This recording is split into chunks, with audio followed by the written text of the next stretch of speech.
Hello everyone, how are you all? I hope well and good. As you know, myself is Janil Kumar and I am here at this platform for the subject zoology. So हम हमारे regular session में animal histology के बाद animal morphology वाले segment को conclude करा था। उस मॉर्फोलॉजी वाले सेगमेंट में हमने क्या देखा था कि किसी भी लोअर एनिमल के एक्सटर्नल फीचर को डिस्कस करना था, तो हमने कॉकरोच वाले सेगमेंट को देखा था।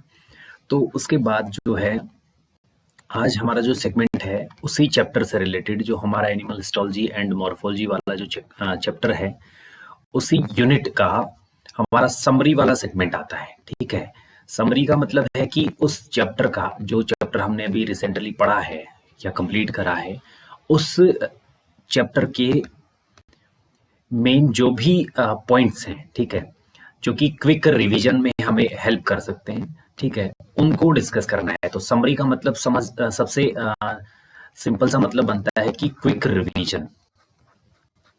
ठीक है, क्विक रिवीजन के लिए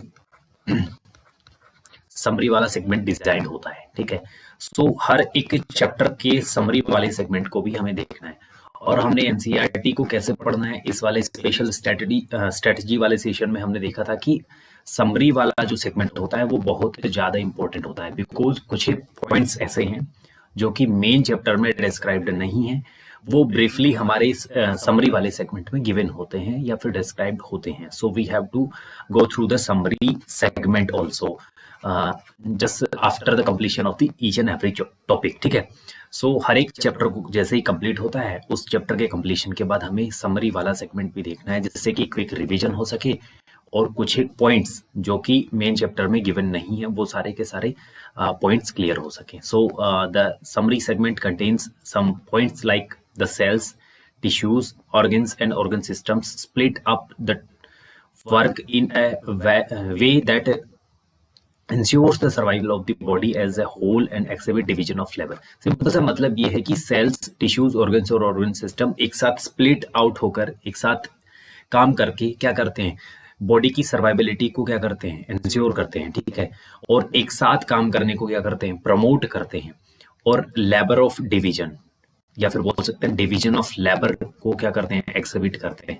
सिंपल सा मतलब है कि बहुत सारी सेल्स का ग्रुप है, दैट मींस कुछ ग्रुप क्या करेंगे, रेस्पिरेशन का काम करेंगे, दूसरा ग्रुप जो है क्या करेगा, डाइजेशन का काम करेगा। ऐसे ही टिश्यूज में होता है, कुछ एक टिश्यू है जो कि रेस्पिरेटरी टिश्यूज के फॉर्म में काम करेंगे, कुछ एक रेस्पिरेटरी के अलावा डाइजेस्टिव का काम करेंगे। ऐसे ही रेस्पिरेटरी ऑर्गन्स होंगे, ऐसे ही सिस्टम जैसे कि डाइजेस्टिव सिस्टम डाइजेशन का काम करेगा, रेस्पिरेटरी सिस्टम रेस्पिरेशन का काम करेगा। ऐसे डिवीजन ऑफ लेबर हमारी हर एक कंटेंट ऑर्गेनाइजेशन के level like cells, tissues, organs और ऑर्गन सिस्टम्स में देखने को मिलता है। A tissue is defined as group of cells along with intercellular substances performing one or more functions in the body। ठीक है, अगर हम टिश्यू की बात करें, हमारी बॉडी में कौन से कंपोनेंट को टिश्यू बोल देंगे, तो टिश्यू एक सेल्स का ग्रुप है जो कि इंटरसेलुलर सब्सटेंस को भी इंक्लूड करता है। यानी कि मैं बात करूं टिश्यू की, तो टिश्यू दैट मींस क्या होता है, group of cells, group of cells. ठीक है, और इसके साथ क्या होगा, इंटरसेलुलर सब्सटेंस,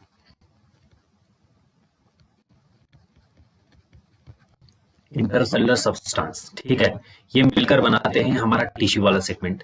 और ये टिश्यू क्या करना चाहिए, फर्दर क्या करना चाहिए, ये हमारी बॉडी में एक या फिर एक से ज्यादा स्पेसिफिक फंक्शंस को परफॉर्म करने की कैपेबिलिटी रखने वाला होना चाहिए। ठीक है, उसे बोल देंगे टिश्यू।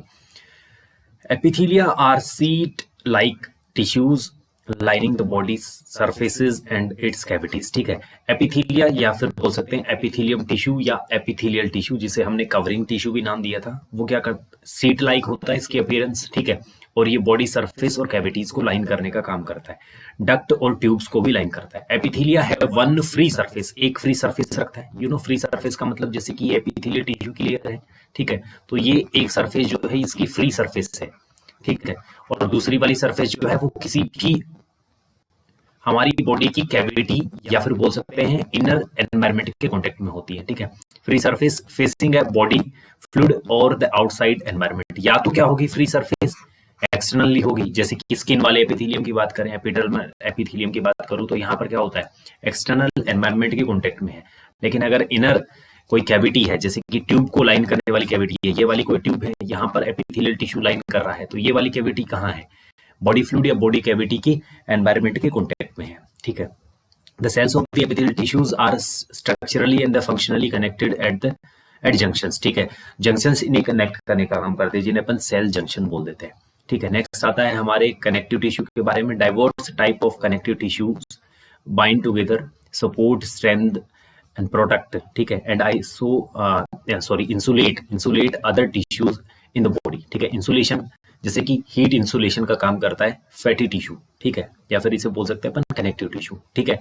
एडिपोज टिश्यू है, ये क्या करता है, किसी भी बॉडी हीट को बॉडी से बाहर लीक होने से रोकता है, इंसुलेटर का काम करता है। इंसुलेटर का मतलब क्या है, अगर मैं बात करूं जैसे कि थर्मस होते हैं, कुछ एक थर्मल फ्लास्क होते हैं, इनमें क्या होता है, इनमें एक लेयर होती है, जैसे कि ये वाली लेयर है, ठीक है, ग्लास की लेयर होती है इनसाइड, और इस लेयर और बाहर की जो मेटेलिक बॉडी होती है, इसके बीच में एक लेयर होती है स्पेसिफिक, ठीक है, जो थर्मल रेगुलेशन का काम करती है, यानी कि इस हीट को, ठीक है, इस हीट को एक्सटर्नल एनवायरनमेंट में जाने से रोकती है, इस प्रोसेस को रोक देती है, तो ये इंसुलेशन का काम करती है इसने, तो इंसुलेटर का काम करती है। ऐसे ही हमारा कनेक्टिव टिश्यू भी क्या करता है हमारी बॉडी में, इंसुलेटर का काम करता है, ठीक है। Soft connective tissue consists of protein fibers as well as a variety of cells arranged in a ground substance, ठीक है। और ये सॉफ्ट कनेक्टिव टिश्यू क्यों है, सॉफ्ट वाले कनेक्टिव टिश्यू को हम लूज कनेक्टिव टिश्यू बोल सकते हैं, बिकॉज इनकी जो कंसिस्टेंसी है या फिर इनके इन सेल्स का अरेंजमेंट या एग्रीगेशन इतना सॉलिड नहीं होता है, ठीक है। नेक्स्ट है cartilage, bone, blood and adipose tissues are specialised connective tissues, because इनमें स्पेशलाइजेशन क्यों है, बोन में क्या हो जाता है, जैसे कि कैल्सिफिकेशन हो जाता है, ब्लड वाले पोर्शन में क्या हो जाता है, फाइबरलेस होता है, ठीक है। इस प्रकार से स्पेशलाइज्ड कनेक्टिव टिश्यूज बनते हैं। Cartilage and bone are both structural material. Cartilage और बोन स्ट्रक्चरल मटेरियल क्यों है, क्योंकि हमारी बॉडी के स्ट्रक्चरल फ्रेमवर्क को क्या करते हैं, मेंटेन करने का काम करते हैं, ठीक है, पोस्चर को मेंटेन करने का काम करते हैं। इनमें से कोई एक कंपोनेंट नहीं होगा तो क्या होगा, अगर बोन नहीं होगी तो हमारी बॉडी जो है इसकी पोस्चर मेंटेन नहीं होगी। कार्टिलेज नहीं होगा तो क्या होगा, कार्टिलेज नहीं होगा तो बोन्स को कनेक्ट करने का काम नहीं कर पाएगा, ठीक है। सो इस फ्रेमवर्क को मेंटेन करने के लिए क्या करते हैं, कार्टिलेज और बोन्स अपना कंट्रीब्यूशन प्ले करती है, ठीक है। Blood is a fluid tissue with transport functions, ठीक है। ट्रांसपोर्ट फंक्शन क्यों है, बिकॉज फ्लूइड है, फ्लूइड क्यों है, बिकॉज फाइबर्स नहीं है, ठीक है। Adipose tissue is a reservoir of stored energy, energy storage का काम करता है एडिपोज टिश्यू, ठीक है।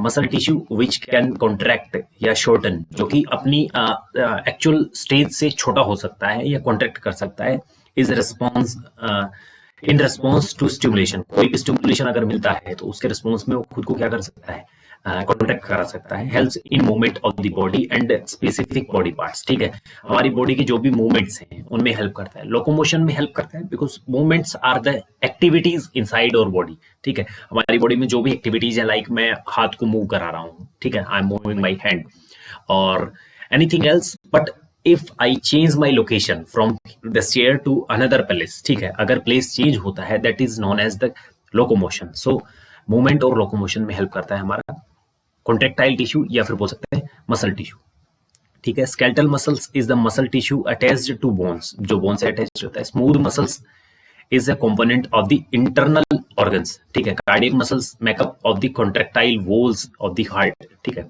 Connective tissue covers all 3 types of tissues. जो कनेक्टिव टिश्यू होता है वो दूसरे तीनों टाइप के टिश्यूज, लाइक हमारा नर्वस टिश्यू है, मसल टिश्यू है और एपिथेलियल टिश्यू है, इनको कवर करता है, ठीक है।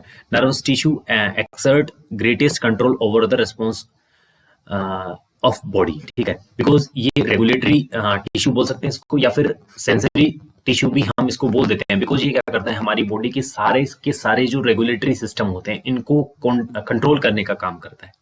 नेक्स्ट लिखा है neurons are the basic units of the nervous tissue, ठीक है। न्यूरॉन जो है हमारे नर्वस टिश्यू के बेसिक यूनिट्स हैं। नेक्स्ट लिखा है earthworm, cockroach and frogs show characteristic features in the body organisation, ठीक है। कुछ एक फीचर्स होते हैं जो कि अर्थवॉर्म को कॉकरोच से डिफाइन करते हैं, डिफरेंशिएट करते हैं। ऐसे ही अलग अलग लोअर एनिमल्स का डिस्कशन दिया है, ठीक है, हमारे इस हिस्टोलॉजी वाले सेक्शन के बाद मॉर्फोलॉजी वाले सेक्शन में। सो अर्थवॉर्म वाला सेक्शन हमारे इस चैप्टर में इंक्लूडेड नहीं है। So we will start from the cockroach वाला सेगमेंट है, ठीक है। लिखा है, यहां से स्टार्ट होता है, द बॉडी ऑफ कॉकरोच, जिसका नाम पेरिप्लेनेटा अमेरिकाना है, is covered by chitinous exoskeleton, ठीक है। एक्सोस्केलेटन जो होता है वो काइटिन का बना होता है, ठीक है, काइटिन का बना होता है, काइटिन का बना, made up of chitin. It is divided into, यानी कि जो कंप्लीट बॉडी है वो हेड, थोरैक्स और एब्डोमेन वाले 3 सेगमेंट्स में डिवाइडेड होती है। सेगमेंट्स बियर जॉइंटेड अपेंजेस, और यही एक बेसिक कैरेक्टरिस्टिक फीचर भी है किनका, ऑर्थ्रोपोड्स का। अगर हम कॉकरोच की टेक्सोनोमी की बात करें तो ये किस फाइलम के अंदर आता है, कॉकरोच आर्थ्रोपोडा के अंदर, और आर्थ्रोपोडा की कौन सी क्लास है, इंसेक्टा। तो अगर मैं बात करूं तो जॉइंटेड अपेंजेस किन में होंगे, ऑर्थ्रोपोड्स में होंगे, और स्पेसिफिकली इंसेक्टा में होंगे। There are 3 segments of thorax, ठीक है। पहला थोरैक्स था pro, meso and meta, each bearing a pair of walking legs. हर एक सेगमेंट पर, थोरैक्स वाले पर लेग्स होते हैं। 2 pairs of wings are present, लेकिन 2 पेयर विंग्स होते हैं, बिकॉज एक थोरैक्स वाले सेगमेंट पर विंग्स नहीं होते हैं। 1 pair each on second and third segment, ठीक है। There are 10 segments in abdomen, abdomen में 10 सेगमेंट होते हैं। Alimentary canal is well developed with the mouth surrounded by the mouth parts, ठीक है। और माउथ पार्ट्स को किस टाइप के थे उसके mouth part, biting and chewing type के माउथ पार्ट थे, ठीक है। एक फेरिंग्स थी, देन इसोफेगस थी, crop, gizzard, midgut, hindgut and the anus. ये कंप्लीट एलिमेंट्री कैनाल को क्या करता है, शो करता है, बिकॉज एलिमेंट्री कैनाल क्या है, वेल डेवलप्ड है। Hepatic caeca are present at the junction of the foregut and the midgut. ये क्वेश्चन बन सकता था, हिपैटिक सीकी वाला क्वेश्चन बहुत बार एग्जाम में पूछा जाता है, इसकी लोकेशन क्या होती है। नेक्स्ट आता है Malpighian tubules are present at the junction of midgut and hindgut. ये क्वेश्चन भी बनता है, मेलपिजियन ट्यूब्यूल जो कि एक्सक्रीशन में हेल्प करती है, कहाँ प्रेजेंट होती है, तो मिडगट और हाइंडगट के जंक्शन पर प्रेजेंट होती है, and help in the excretion और एक्सक्रीटरी प्रोसेस से, ठीक है। A pair of salivary gland is present near the crop, crop के पास प्रेजेंट होती है, सलाइवा या फिर डाइजेस्टिव जूसेस को रिलीज कराती है inside the crop. The blood vascular system is open type, you know, यहाँ पर well developed सर्कुलेटरी सिस्टम नहीं होता है। Respiration takes place through the trachea, trachea या ट्रैकियल नेटवर्क भी बोल सकते हैं। Trachea opens outside with spiracles, और इनके थ्रू क्या होता है, गैसेस एक्सचेंज होता है डिफ्यूजन के मैकेनिज्म के थ्रू, ठीक है। नेक्स्ट आता है nervous system is represented by the segmentally arranged ganglia and ventral nerve code, ठीक है। नर्वस सिस्टम जो कंपोजिट होता है या बनता है वो होता है गैंग्लिया और वेंट्रल नर्व कोड से, ठीक है। A pair of testis are present in the 4th to 6th segments, ठीक है, and ovaries are present in the 2nd to 6th segments in case of female, ठीक है। फर्टिलाइजेशन इंटरनल होता है, inside the female body होता है। Female एक बार में 9 से 10 ऊथी का बियर करने वाले एम्ब्रियोज को डेवलप करती है, ठीक है। आफ्टर रप्चरिंग ऑफ सिंगल ऊथी का 16 यंग वंस, ठीक है, क्या होते हैं, वो इस ऊथिका से रिलीज होते हैं, जिनको अपन क्या बोल देते हैं, निम्फ बोल देते हैं। Nymph are the young cockroaches, ठीक है। निम्फ क्या है, यंग कॉकरोच। अगर मैं बात करूं यंग कॉकरोच अगर है, दैट मीन्स उससे अपन क्या बोल देंगे, निम्फ बोल देंगे। ये क्वेश्चन भी पूछा जा सकता है, young cockroach is known as the nymph. और एक क्वेश्चन आता है इससे रिलेटेड कि निम्फ में कितने मोल्टिंग होने के बाद ये एडल्ट में ट्रांसफॉर्म होता है, ठीक है। तो हमने पढ़ा था कि 13 या 13 मोल्टिंग के बाद क्या होता है, ये निम्फ एडल्ट में ट्रांसफॉर्म होता है। Next is about the frog Rana tigrina which is not given in our NEET UG updated syllabus, so हम इसे स्किप कर देंगे and we will see you all with the next session which will be based on the biomolecules, and the question discussion on the histology and the morphology segment will be discussed parallel, ठीक है। क्योंकि हम जैसे जैसे अपने next अगली units में अपन जैसे ही मूव करेंगे, जैसे कि हमने पहले हमारा सबसे पहले एनिमल डाइवर्सिटी को करा था कंप्लीट, इसके बाद हमने हिस्टो एंड मॉर्फो को करा, ठीक है। अब मॉर्फो हिस्टो ये कंप्लीट हो गए। इन तीनों के तीनों यूनिट से क्वेश्चंस बनेंगे, ठीक है। उन्हीं क्वेश्चंस को अपन क्या करते जाएंगे, जब तक बायोमोलिक्यूल्स कंप्लीट होते हैं, बायोमोलिक्यूल की यूनिट, तब तक साथ पैरेलल उनको डिस्कस करते हुए चलेंगे। सो मिलते हैं नेक्स्ट सेशन में। थैंक्स।